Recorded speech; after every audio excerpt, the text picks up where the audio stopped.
नमस्कार साथियों, आप सभी का स्वागत है आपका अपना परिवार द गुरुकुल सिंगटिया में। यह संस्थान अभी अभी स्थापित की गई है, जिसकी स्थापना 6 अप्रैल 2023 ईस्वी को किया गया। यह बिहार राज्य के गया जिला के वजीरगंज प्रखंड में सिंगटिया गांव, जो कि गया और राजगीर मुख्य सड़क NH 82 सिंगटिया गांव के सावित्री पेट्रोल पंप के बगल में स्थापित किया गया है। यह अपने क्षेत्र के विद्यार्थियों में शिक्षा का अलग जगाने के लिए स्थापित किया गया है। मैं आपको अपना परिचय दे दूं। मेरा नाम समरेश कुमार है, लोग प्यार से मुझे गोपाल जी कहकर बुलाते हैं। मैं पेशे से एक सरकारी शिक्षक हूं। बिहार सरकार के मध्य विद्यालय में गिरैया में मैं एक पदस्थापित शिक्षक हूं। मेरी जर्नी कंपटीशन के क्षेत्र में लगातार रही है। बहुत सारे एग्जाम्स मैंने निकाला है। मेरी सबसे बड़ी उपलब्धि अभी बिहार सरकार के द्वारा 2213 दरोगा की वैकेंसी निकाली गई थी, जिसमें अनऑफिशियल मैं बिहार टॉपर रहा हूँ। मैंने मुख्य परीक्षा में 93 अंक प्राप्त किए थे। उसके बाद मैं अभी इस संस्थान की स्थापना किया हूँ। यह मेरा पहला वीडियो है। आप सभी से आशा और उम्मीद रखते हैं कि आप मेरे वीडियो को यदि अच्छा लगे तो प्रचारित और प्रसारित करिएगा और इससे लाभ उठाने का प्रयास करिएगा। यह संस्थान द गुरुकुल सिंगटिया 9वीं 10वीं और कंपटीशन एग्जाम के लिए खोला गया है। इसमें मैं शिक्षण का कार्य करवाता हूँ। आज एक विषय मैंने लिया है, अनुसूची, संविधान की अनुसूचियां, जो कंपटीशन एग्जाम के लिए बहुत महत्वपूर्ण है। इसी से संबंधित मैं आज आपको कुछ महत्वपूर्ण जानकारी देता हूं, जो आने वाले एग्जाम्स में और जो भी तक एग्जाम्स हुए हैं उसमें बहुत लाभकारी है। आइए मैं स्टार्ट करता हूं अपना विषय वस्तु। आप पूरी ध्यान से और तन्मयता के साथ पढ़ने का प्रयास करिए, सीखने का प्रयास करिए। मैं अंत में आपको समय दूंगा स्क्रीनशॉट करने का भी। कुछ जो टेक्निकली बिंदु है मैं उसे सॉर्ट आउट करूंगा, कुछ ट्रिक्स के माध्यम से भी समझाने का प्रयास करूंगा। तो आइए चलते हैं अनुसूची की ओर। जैसा कि हम जानते हैं कि भारतीय संविधान, जो कि 26 नवंबर 1949 ईस्वी को बनकर तैयार हुआ और 26 जनवरी 1950 ईस्वी को इसे लागू कर दिया गया। संविधान में कुल 22 भाग है, जिसमें सबसे बड़ा भाग 5वां भाग है, जो कि अनुच्छेद 52 से 151 तक वर्णित है। संविधान में कुल 22 भाग हैं। संविधान में कुल 12 अनुसूचियां हैं। मूल संविधान की बात करें, जब संविधान बनकर तैयार हुआ था तो उसमें केवल 8 अनुसूची थी। 9वीं 10वीं 11वीं और 12वीं अनुसूची को क्रमशः अलग अलग संवैधानिक संशोधन के तहत जोड़ा गया, जिसकी चर्चा मैं आगे करूंगा। तो आइए पहले ये बता दूं कि संविधान की 12 अनुसूचियां, जिसमें पहली अनुसूची जो है, जिसमें भारत के संघ राज्य 28 राज्य और 8 केंद्र शासित प्रदेश का चर्चा है। दूसरी अनुसूची का मैं बात करूं तो वेतन और भत्ते। जैसा कि आप जानते हैं कि अगर मैं भारत का बात करूं तो सबसे पहले राज्य और संघ शासित प्रदेश की चर्चा होगी। उसके बाद इसे चलाने के लिए किसी पदाधिकारी की नियुक्ति होती है, जैसे राष्ट्रपति, प्रधानमंत्री, मुख्य लेखा परीक्षक, मुख्य चुनाव आयुक्त, मुख्य न्यायाधीश। तो इन सब की नियुक्ति होती है। तो सबसे पहले तो चर्चा होती है 22 भाग संविधान के पहली अनुसूची में 28 राज्य और 8 केंद्र शासित प्रदेश का। उसके बाद उसको चलाने वाले पदाधिकारी। लेकिन पदाधिकारी की नियुक्ति के पहले हम एक ट्रिक आपको बताते हैं कि पदाधिकारी को नियुक्ति होती है तो उससे पहले वो अपने वेतन की बात करते हैं। यानी कि दूसरी अनुसूची में वेतन एवं भत्ते की चर्चा है। तीसरी अनुसूची में उनके शपथ ग्रहण की चर्चा है, यानी कि राष्ट्रपति, प्रधानमंत्री, इन सबों की शपथ ग्रहण की चर्चा तीसरी अनुसूची में। चौथी अनुसूची की अगर बात करें तो राज्यसभा के सीटों का बंटवारा, अलग अलग राज्य में अलग अलग सीटें आवंटित होती है, तो इसका चर्चा है। जैसा कि आप जानते हैं कि राज्यसभा को उच्च सदन, अस्थायी सदन, द्वितीय सदन और राज्यों का प्रतिनिधि सभा भी कहा जाता है। अगर इसी तरह मैं लोकसभा की बात करूं तो लोकसभा को निम्न सदन, अस्थायी सदन, प्रथम सदन तथा लोगों का यानी कि प्रतिनिधियों का सभा कहते हैं। थोड़ा सा चर्चा मैं छेड़ दूं कि राज्यसभा को अस्थायी सदन इसलिए कहा जाता है कि इसके पूरे के पूरे सदस्य कभी भी कार्यकाल समाप्त नहीं होता है, सदस्यों का पूरा कार्यकाल समाप्त नहीं होता, इसलिए यह अस्थायी सदन है। तो चौथी अनुसूची में राज्यसभा में सीटों का बंटवारा किया गया है। हम बिहार राज्य की बात करें, चूंकि हम लोग बिहार से हैं, तो बिहार राज्य में राज्यसभा की 16 सीटें दी गई है और लोकसभा की 40 सीटें दी गई है।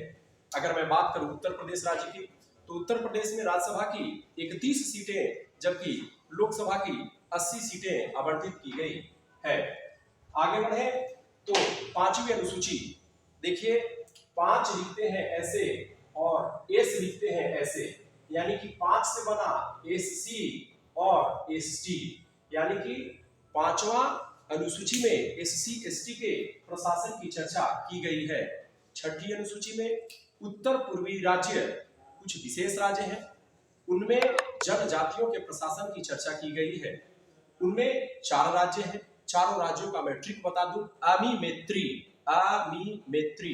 आ से असम, मी से मिजोरम, मे से मेघालय और त्रि से त्रिपुरा। अगर मैं बात करूं असम का, तो असम पहला राज्य है जिसने जीएसटी लागू किया। असम में काजीरंगा नेशनल पार्क है जो एक सिंह वाले गेंडा के लिए प्रसिद्ध है। असम भारत में चाय का सबसे बड़ा उत्पादक राज्य है। असम में ब्रह्मपुत्र नदी पर दुनिया का सबसे बड़ा नदी द्वीप माजुली द्वीप है और दुनिया का सबसे छोटा नदी द्वीप जिसे उमानंदा द्वीप या मयूर द्वीप कहा जाता है। नदी द्वीप क्या होता है? नदियों के बीच वैसा स्थान जो पानी से ऊपर हो, उठा हुआ स्थल भाग को द्वीप कहते हैं। तो दुनिया का सबसे बड़ा द्वीप माजुली द्वीप ब्रह्मपुत्र नदी के द्वारा असम में बनाया जाता है, जबकि दुनिया का सबसे छोटा द्वीप उमानंदा द्वीप ब्रह्मपुत्र नदी के द्वारा असम में बनाया जाता है। भारत की सबसे चौड़ी नदी ब्रह्मपुत्र नदी है। ब्रह्मपुत्र नदी की लंबाई 2900 किलोमीटर। भारत की सबसे लंबी नदी गंगा नदी है जिसकी लंबाई 2525 किलोमीटर है, जो कि भारत की राष्ट्रीय नदी है। मैं आगे बात करूं भारत की संविधान की 7वीं अनुसूची, तो स से 7 और स से शक्ति का बंटवारा, यानी कि 7वीं अनुसूची में शक्तियों का बंटवारा का चर्चा किया गया है। शक्तियों का बंटवारा का मतलब क्या होता है? जैसे बहुत सारे विषय हैं, रेलवे, डाक, शिक्षा, पर्यटन, शादी विवाह, इन सभी पर अलग अलग, कुछ पर केंद्र सरकार को अधिकार दिया गया है, कुछ पे राज्यों को अधिकार दिया गया है और कुछ विषय वस्तु ऐसे हैं जिन पे केंद्र और राज्य दोनों को अधिकार दिया गया है। तो आइए मैं उनकी चर्चा करूं। 7वीं अनुसूची में शक्तियों का बंटवारा, इसमें 3 सूची बनाई गई है, संघ सूची, राज्य सूची और समवर्ती सूची। संघ सूची पर कानून बनाने का अधिकार केवल केंद्र सरकार को है, इस पर केवल केंद्र सरकार ही कानून बना सकती है। संघ सूची, राज्य सूची की अगर बात करें तो राज्य सूची के विषय पर कानून बनाने का अधिकार राज्य सरकार को है, लेकिन आपातकाल की स्थिति में इस पर केंद्र सरकार कानून बना सकती है। अगर मैं आपातकाल का बात करूं तो आपातकाल अनुच्छेद 352 में वर्णित है। यह भाग 18 के अंतर्गत आता है। भारत में 3 प्रकार के आपातकाल की चर्चा की गई है, यह भाग 18 में चर्चा की गई है। 18 साल की उम्र में आपातकालीन स्थिति होती है। ये एक ट्रिक मैं बता रहा हूं जिससे आप याद कर सकते हैं। 18 साल का अवस्था जो होता है यह आपातकालीन अवस्था होता है। तो आपातकाल की चर्चा भाग 18 में, 352 में राष्ट्रीय आपातकाल की चर्चा, 356 में राज्यों पर आपातकाल लगाने की चर्चा और जबकि 360 में वित्तीय आपातकाल की चर्चा की गई है। तो मैं बात करूं संघ सूची पर केंद्र सरकार कानून बनाती है। इनमें जब मूल संविधान था, भारत का जब संविधान लागू हुआ तो उसमें 97 विषय थे और अब प्रमुख संवैधानिक संशोधन के तहत इसमें 100 विषय को शामिल किए गए हैं। अगर केंद्र यानी कि संघ सूची की बात करें तो इसमें प्रमुख विषय आपको विदेश नीति, रक्षा संबंधित नीति, युद्ध, रेल, डाक, मुद्रा और बैंकिंग है। इसे आप प्रमुखता से याद करें। निम्न विषय बिंदु अक्सर परीक्षाओं में आते रहते हैं कि बैंकिंग क्षेत्र पर कौन कानून बना सकती है, रेलवे पर कानून कौन बना सकता है, डाक पर कौन कानून बना सकता है। तो राज्य सूची में प्रमुख हो गए विदेश की नीति, रक्षा एक केंद्र सरकार की जिम्मेवारी है, विदेश से नीतियां बनाना केंद्र सरकार की जिम्मेवारी है, युद्ध करना ऑफ कोर्स एकदम आसानी से आप समझ सकते हैं कि अगर किसी दूसरे देश से युद्ध होता है तो युद्ध करना भी केंद्र सरकार का काम है। रेलवे इतना बड़ा जाल जो बिछा हुआ है, रेलवे भी केंद्र सरकार का है। डाक हम लोग जानते हैं, डाक व्यवस्था, भारतीय डाक व्यवस्था पर भी केंद्र सरकार का अधिकार है। मुद्रा पैसा पर केंद्र सरकार का अधिकार है और बैंकिंग पर भी केंद्र सरकार का अधिकार है। यानी कि संघ सूची में शामिल विषय है विदेश नीति, रक्षा, युद्ध, रेल, डाक, मुद्रा और बैंकिंग। अगर इसी प्रकार मैं बात करूं राज्य सूची का, तो राज्य सूची पर 66 विषय थे, पहले 66 विषय थे। मैं थोड़ा सा ट्रिक कर दूं कि कोई केंद्र यहाँ नहीं चाहती है कि राज्य सरकार के पास बहुत सारे विषय रहे, उनसे कुछ प्रमुख विषय जो था उसको हटा लिया गया और 66 से घटा करके 61 विषय कर दिए गए हैं। यानी कि मूल संविधान में 66 विषय है, वर्तमान में 61 विषय है। राज्य सूची में प्रमुख विषय पुलिस, आप जानते हैं कि अक्सर हर राज्य सरकार अपनी अपनी पुलिस की बहाली निकालती है, Bihar police, Jharkhand police, Uttar Pradesh police. यानी कि पुलिस, जेल भी राज्य सरकार के अंतर्गत आती है। कृषि, खेती कानून बनाना, आप जानते हैं कि भूमि टैक्स जो आपका राजस्व लगता है, टैक्स लगता है, कर्मचारी जो लेते हैं वह राज्य सरकार का है, यानी कि कृषि भी राज्य सरकार के तहत। हॉस्पिटल, स्थानीय शासन का व्यवस्था का जिम्मेवारी भी राज्य सरकार को है। आपातकाल के दौरान राज्य सूची पर केंद्र सरकार कानून बनाती है, लेकिन यह आपातकाल के खत्म होने के बाद 6 महीने तक ही प्रभावित करती है। अगर मैं बात करूं समवर्ती सूची की, तो समवर्ती सूची पर केंद्र और राज्य सरकार दोनों कानून बनाती है, लेकिन दोनों में तकरार की स्थिति में केंद्र सरकार के द्वारा बनाया गया ही कानून मान्य होगा। समवर्ती सूची ऑस्ट्रेलिया के संविधान से लिया गया, यह बहुत प्रमुख एग्जाम का क्वेश्चन है कि समवर्ती सूची कहां से लिया गया। तो समवर्ती सूची ऑस्ट्रेलिया के संविधान से लिया गया। इसमें 47 विषय थे जो कि बढ़ाया गया, 5 जो कि राज्य सूची के विषय 5 घटाए गए, उसको समवर्ती सूची में जोड़ा गया। 47 मूल संविधान में थे और 5 जोड़ने के बाद यह 52 हो गया। यह 5 विषय 42वां संविधान संशोधन 1976 के तहत जोड़ा गया। 42वां संविधान संशोधन 1976 के तहत समवर्ती सूची में 5 विषय को जोड़ा गया, जिसमें प्रमुख 5 विषय कौन था? शिक्षा, मापतौल, न्याय प्रशासन, वन और वन्य जीव। फिर से एक बार समझ लीजिए, ये परीक्षाएं में आते रहती है। शिक्षा, मापतौल, न्याय प्रशासन, वन और वन्य जीव, ये 5 विषय बाद में 42वां संविधान संशोधन 1976 के तहत जोड़ा गया। 42वां संविधान संशोधन 1976 को लघु संविधान भी कहा जाता है। बहुत महत्वपूर्ण विषय है, इसको याद रखिए। अगर मैं आगे बात करूं वन और वन्य जीव से, तो एक प्रमुख अधिनियम है जो परीक्षाओं में अक्सर आते रहता है। ये 3-4 अधिनियम को आप याद कर लेंगे तो परीक्षा में एक सवाल बनने की बहुत ज्यादा उम्मीद कर सकते हैं। वन्य जीव अधिनियम 1972, वन अधिनियम 1980 तथा पर्यावरण संरक्षण अधिनियम 1986। इसमें याद करने के लिए मैं तीनों एक तरह की चीज है, जब एक तरह की चीज आ जाते हैं तो उसे ट्रिक के माध्यम से हम लोग याद करते हैं। वन्य जीव, वन में पाए जाने वाले जीव वन्य जीव कहलाते हैं, जो कि सबसे छोटी इकाई है। उसके बाद आता है वन, यानी कि सबसे पहले वन्य जीव 1972 में, उसके बाद आता है वन 1980 में, और वन्य जीव उसके बाद वन, और उससे बड़ा होता है पर्यावरण, यानी कि पर्यावरण संरक्षण अधिनियम 1986 में बनाया गया। इसी तरह से एक है टाइगर प्रोजेक्ट 1973 में। आप जानते हैं कि भारत का टाइगर मैन कैलाश सांतला को बोलते हैं, वाटरमैन राजेंद्र सिंह को बोलते हैं, पक्षी मैन सलीम अली को बोलते हैं, और ऑप्टिकल फाइबर के जनक कृपानी को बोलते हैं। इस प्रकार आगे बढ़े तो ये हो गया 7वीं अनुसूची। 7वीं अनुसूची में शक्तियों का बंटवारा, संघ सूची, राज्य सूची और समवर्ती सूची, इसकी चर्चा मैंने कर दिया। अब आते हैं 8वीं अनुसूची, जो मूल संविधान की अंतिम अनुसूची थी। 8वीं अनुसूची में भाषाओं की चर्चा की गई है। मूल संविधान में 14 भाषाएं सम्मिलित थी और बाद में अलग अलग संवैधानिक संशोधन के तहत और भाषाएं जोड़कर कुल 22 भाषाओं की चर्चा है। यानी कि 8वीं अनुसूची में 22 भाषाओं की चर्चा है। 14 भाषाएं मूल संविधान में थी।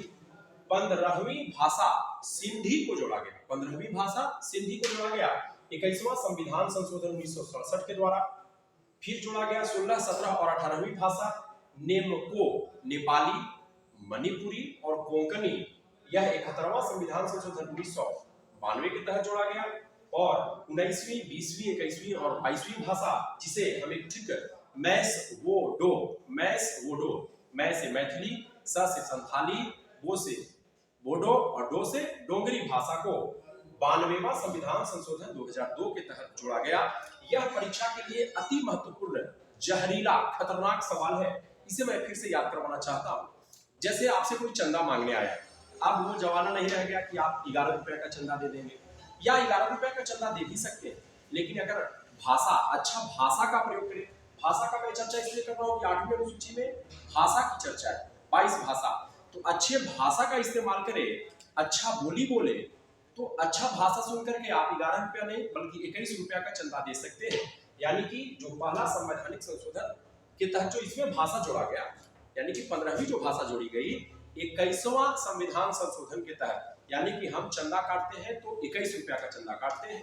दूसरा, अगर कोई और आदमी एक प्रेरित करे तो 50 रुपया बढ़ा देते हैं, यानी कि 71 रुपया का चंदा काटते हैं। यानी कि 21वां संविधान संशोधन, 71वां संविधान संशोधन। और तीसरा व्यक्ति कोई आ जाए कहे कि ना 21 और ना 71 दोनों के जोड़ दीजिए, तो 21 और 71 को जोड़ेंगे तो 92वां संविधान संशोधन। यानी कि 8वीं अनुसूची में जो कुछ भाषाएं जोड़ी गई वह 21वां, 71वां और 92वां संविधान संशोधन के तहत जोड़ा गया।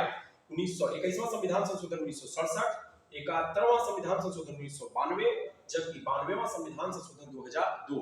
क्या क्या भाषाएं जोड़ी गई? तो 15वीं भाषा थी सिंधी, उसके बाद जोड़ी गई नेपाली, मणिपुरी और कोंकणी। इसके लिए मैंने एक ट्रिक बनाया है, नेमाको। फिर मैथिली, संथाली, बोडो और डोंगरी जोड़ा गया, जिसे हम एक ट्रिक के माध्यम से इस्तेमाल करेंगे, मैस बोडो। कोई भी ट्रिक को यदि आप 4 बार, 5 बार, 10 बार बोल देते हैं, उसे अपने कॉपी के मुख्य पृष्ठ पर लिख देते हैं, दीवार में कहीं चिपका देते हैं, तो बड़ी आसानी से याद हो जाएगी। मैस बोडो, नेमको और सिंधी। आगे मैं बढ़ता हूँ। 9वीं अनुसूची जो कि संविधान संशोधन के तहत जोड़ा गया। जब संविधान बना था तो इसमें बहुत अलग अलग चीज की संशोधन करने की आवश्यकता पड़ी। तो संविधान का पहला संशोधन 1951 में किया गया, जिसके तहत संविधान में 9वीं अनुसूची को जोड़ा गया। यानी कि पहला संविधान संशोधन 1951 में 9वीं अनुसूची को जोड़ा गया। 9वीं अनुसूची का विषय था भूमि सुधार अधिनियम। भूमि सुधार अधिनियम को लागू करने वाला पहला राज्य बिहार था। एक विषय और याद रखें कि भूमि सुधार अधिनियम के विषय को न्यायालय में दायर नहीं किया जा सकता है, यानी कि न्यायालय में इसे चुनौती नहीं दी जा सकती है। इसमें 284 विषय शामिल है। यानी कि 9वीं अनुसूची भूमि सुधार अधिनियम। 10वीं अनुसूची की अगर बात करें तो 10वीं, द से 10वीं और द से दल बदल अधिनियम। तो दल बदल अधिनियम में क्या था कि बहुत सारे नेता चुनाव जीत करके जाते थे और जिनको मन होता था कि हम भाजपा से कांग्रेस में चल जाए, कांग्रेस से आरजेडी में चले जाए, या अपने अपने दल को बदल ले, तो वो आसानी से बदल लेते थे। तो इसे संविधान संशोधन करके रोका गया। 10वीं अनुसूची को दल बदल अधिनियम बनाया गया 52वां संविधान संशोधन 1985 के तहत। 52वां संविधान संशोधन 1985 के तहत। आप जानते हैं कि 1984 ईस्वी में प्रधानमंत्री इंदिरा गांधी का हत्या हुआ और उसके बाद 1985 ईस्वी में दल बदल अधिनियम को रोका गया। तो 52वां संविधान संशोधन 1985, जब 52वां संविधान संशोधन किया गया था तो उस समय कहा गया था कि यदि किसी भी दल के 1/3 सदस्य दूसरे दल में अगर चले जाते हैं तो उसे दल बदल अधिनियम में शामिल नहीं किया जाएगा। लेकिन इसका भी दुरुपयोग किया गया, जिसके बाद 91वां संविधान संशोधन 2003 में किया गया और कहा गया कि जितने भी सदस्य हैं कम से कम 2/3 सदस्य अगर दूसरे दल में जाते हैं तभी आप मान्य होंगे, नहीं तो अगर 1, 2, 4 सदस्य विधायक या सांसद दूसरे दल में जाते हैं तो उसे दल बदल अधिनियम के तहत कानूनन अपराध माना जाएगा और आपका जो भी है विधि सम्मत कार्रवाई की जाएगी। लेकिन आपको याद रखना है कि पहले था 1/3 सदस्य दूसरे दल में चला जाए तब मान्य होगा, लेकिन 91वां संविधान संशोधन 2003 के तहत किया गया कि 2/3 सदस्य को दूसरे दल में जाना होगा। तो 10वीं अनुसूची में दल बदल अधिनियम है। फिर बात करूं मैं 11वीं अनुसूची। 11वीं अनुसूची तो पंचायती राज का प्रावधान है। पंचायती राज का जनक बलवंत राय मेहता को कहते हैं। पंचायती राज का जनक किसे कहते हैं? बलवंत राय मेहता को। 11वीं अनुसूची में पंचायतों का प्रावधान है। इसमें 29 विषय शामिल किए गए हैं। यह 73वां संविधान संशोधन 1992 के तहत जोड़ा गया। 73वां संविधान संशोधन 1992 के तहत जोड़ा गया। 24 अप्रैल 1993 को यह पूरे देश में लागू कर दिया गया। इसीलिए 24 अप्रैल को पंचायती राज दिवस मनाते हैं। पंचायती राज दिवस कब मनाते हैं? 24 अप्रैल को। परीक्षा में कई बार ये सवाल आ चुका है, लेकिन सवाल ये पूछेगा कि जब 73वां संविधान संशोधन करके पंचायती राज को अधिनियम बना दिया गया, कानूनी रूप से मान्य कर दिया गया, तो भारत का वह कौन सा पहला राज्य था जो इसे लागू किया? तो मध्य प्रदेश। मध्य प्रदेश इसे लागू करने वाला पहला राज्य था। मध्य प्रदेश को सोया प्रदेश भी कहा जाता है। भारत में सर्वाधिक जंगल मध्य प्रदेश में पाए जाते हैं। अगर मैं 12वीं अनुसूची की बात करूं तो 12वीं अनुसूची में नगर निकायों का प्रावधान है। नगर निकाय का प्रावधान है।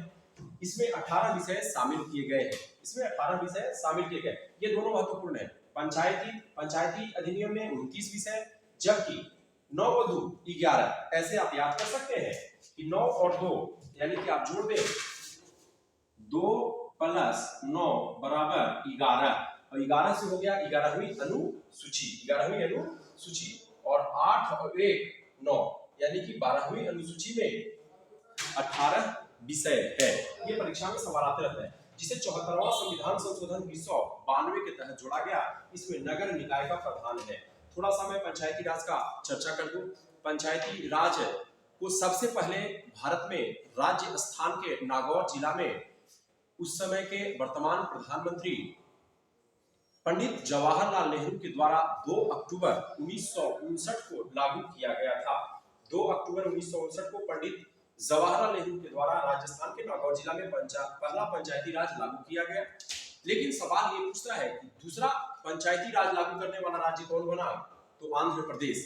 ये इस समय यह कानून नहीं था, पूरे भारत में लागू नहीं था, लेकिन 73वां संविधान संशोधन 1992 के तहत इसे पूरे भारत में जब लागू किया गया तो इसे लागू करने वाला पहला राज्य कौन था? तो मध्य प्रदेश। मध्य प्रदेश। आगे मैं बात करूं, संसद का गठन आपको होता है राज्यसभा, लोकसभा और राष्ट्रपति को मिला करके। राज्यसभा में मैक्सिमम सीट 250 है, वर्तमान में 245 सीटें हैं।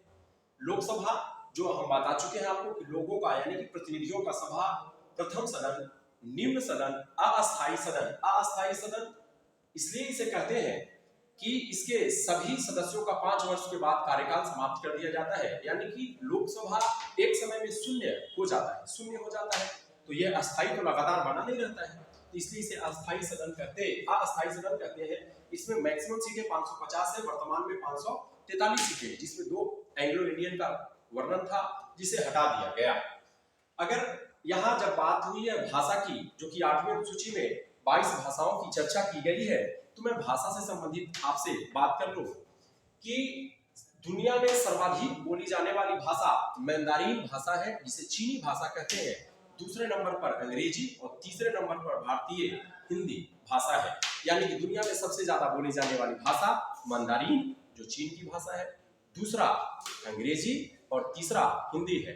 अगर मैं भारत की बात करूं तो भारत में सर्वाधिक बोली जाने वाली भाषा हिंदी है, जो कि 46-48% लोगों के द्वारा बोली जाती है। दूसरी भाषा की मैं बात करूं तो दूसरी भाषा बांग्ला है, तीसरी मराठी और चौथा आपको तेलुगु भाषा है। अगर मैं इसी तरह का भाषा का बात करूं, देखिए दोस्तों, एक तरह के सवाल को चर्चा जब एक बार करते हैं तो वह आपके मानस पटल पर अच्छे से चित्रित हो जाता है, याद होता है। एक बार किसी चीज को कनेक्ट करके याद करिएगा तो परीक्षा में ज्यादा वो हिट करेगा, आपके लिए काफी फायदेमंद होगा। इसलिए मैंने एक जगह संग्रह करके आपको बताने का प्रयास किया। अगर संयुक्त राष्ट्र संघ जिसकी स्थापना 24 अक्टूबर 1945 ईस्वी को हुई, जिसका मुख्यालय आपको न्यूयॉर्क में है। संयुक्त राष्ट्र संघ में 5 प्रमुख भाषाएं मान्य है, जिसमें एक ट्रिक इस्तेमाल किया गया है, रूफ चिस आ रूफ चिस आ 4-5 बार बोलेंगे तो आसानी से याद हो जाएगा।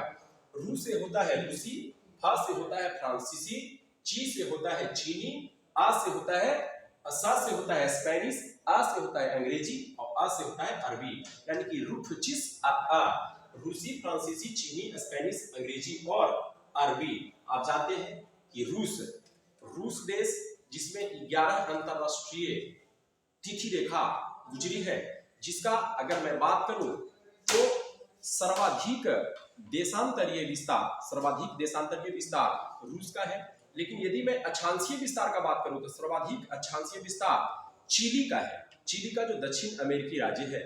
अगर मैं फिर से बात करूं रूसी, फ्रांसीसी, फ्रांस में सर्वाधिक अंतरराष्ट्रीय तिथि रेखा गुजरती है। सर्वाधिक, दुनिया में सर्वाधिक अंतरराष्ट्रीय तिथि रेखा कहां गुजरती है? तो फ्रांस में गुजरती है। तो ये हो गया। चीन आप जानते हैं स्पेनिश, अंग्रेजी और अरबी। हालांकि संयुक्त राष्ट्र संघ में कामकाजी 2 ही भाषाएं हैं, एक अंग्रेजी और दूसरा फ्रांसीसी, एक अंग्रेजी और दूसरा फ्रांसीसी। मैं एक बार और आपको रिवीजन करवा दूं चलता हूं। संविधान में, मूल संविधान में 8 अनुसूची थी। अलग अलग संवैधानिक संशोधन करके संविधान में कुल 12 अनुसूचियों को शामिल किया गया है। पहली अनुसूची का मैं बात करूं तो पहली अनुसूची में संघ, 28 राज्य और 8 केंद्र शासित प्रदेश की चर्चा। दूसरी अनुसूची की मैं बात करूं तो दूसरी अनुसूची में सबसे पहले पैसे की बात, वेतन और भत्ता। तीसरा में शपथ ग्रहण, तब मैं नौकरी करूंगा। पहले वेतन की बात करिए तब मैं नौकरी करूंगा। यानी कि पहला में 28 राज्य, 8 केंद्र शासित प्रदेश, दूसरा में वेतन एवं भत्ता, तीसरा में शपथ ग्रहण, चौथा में राज्यसभा में सीटों का बंटवारा, पांचवा में SC ST के लिए न्याय प्रशासन। छठा का बात करूं तो उत्तर पूर्वी राज्यों आमी मैत्री, असम, मिजोरम, मेघालय और त्रिपुरा। मेघालय का मैं बात करूं तो मेघालय के मासिम राम में दुनिया का सबसे ज्यादा वर्षा होता है, क्योंकि वहां पे कीप आकार की घाटी पाई जाती है। तो छठी अनुसूची में अमी मैत्री, असम, मिजोरम, मेघालय और त्रिपुरा। त्रिपुरा एक ऐसा राज्य है जो 3 तरफ से बांग्लादेश से घिरा हुआ है। अगर मैं बात करूं 7वीं अनुसूची तो शक्तियों का बंटवारा जिसमें संघ सूची, राज्य सूची और समवर्ती सूची शामिल किए गए हैं। संघ सूची, राज्य सूची और समवर्ती सूची शामिल किए गए हैं। संघ सूची में पहले 97 विषय थे, अब 100 विषय हो गए। राज्य सूची में पहले 66 विषय था, अब 61 विषय हो गया। और समवर्ती सूची में पहले 47 विषय था, अब 52 विषय हो गया है। और फिर मैं बात करूं तो 8वां अनुसूची जिसमें 22 भाषाएं शामिल है। मूल संविधान में 14 भाषाएं थी और भाषाओं को बाद में जोड़ा गया, जिसमें 21वां संविधान संशोधन, 71वां संविधान संशोधन और 92वां संविधान संशोधन के तहत पहला में सिंधी भाषा, दूसरा में नेमको, नेपाली, मणिपुरी और कोंकणी। नेमको साथियों बार रिपीट करेंगे, ट्रिक को तो बड़ी आसानी से याद होगा। मैथिली, संथाली, बोडो और डोगरी, मैस बोडो को 92वां संविधान संशोधन 2002 के तहत जोड़ा गया। आगे मैं बात करूं 9वीं अनुसूची, तो 9वीं अनुसूची में भूमि सुधार अधिनियम, बिहार पहला राज्य लागू करने वाला था। इस विषय को न्यायालय में चुनौती नहीं दी जा सकती है। यह पहला संविधान संशोधन 1951 के तहत जोड़ा गया। 10वीं अनुसूची दल बदल संबंधी अधिनियम, जो कि आपको 52वां संविधान संशोधन 1985 के तहत जोड़ा गया। 11वीं अनुसूची में पंचायती राज्य का प्रावधान है, जो कि लागू करने वाला पहला राजस्थान राज्य था, नागौर जिला। 29 विषय इसमें शामिल है। 73वां संविधान संशोधन के तहत 1992 में बलवंत राय मेहता के प्रयास से जोड़ा गया।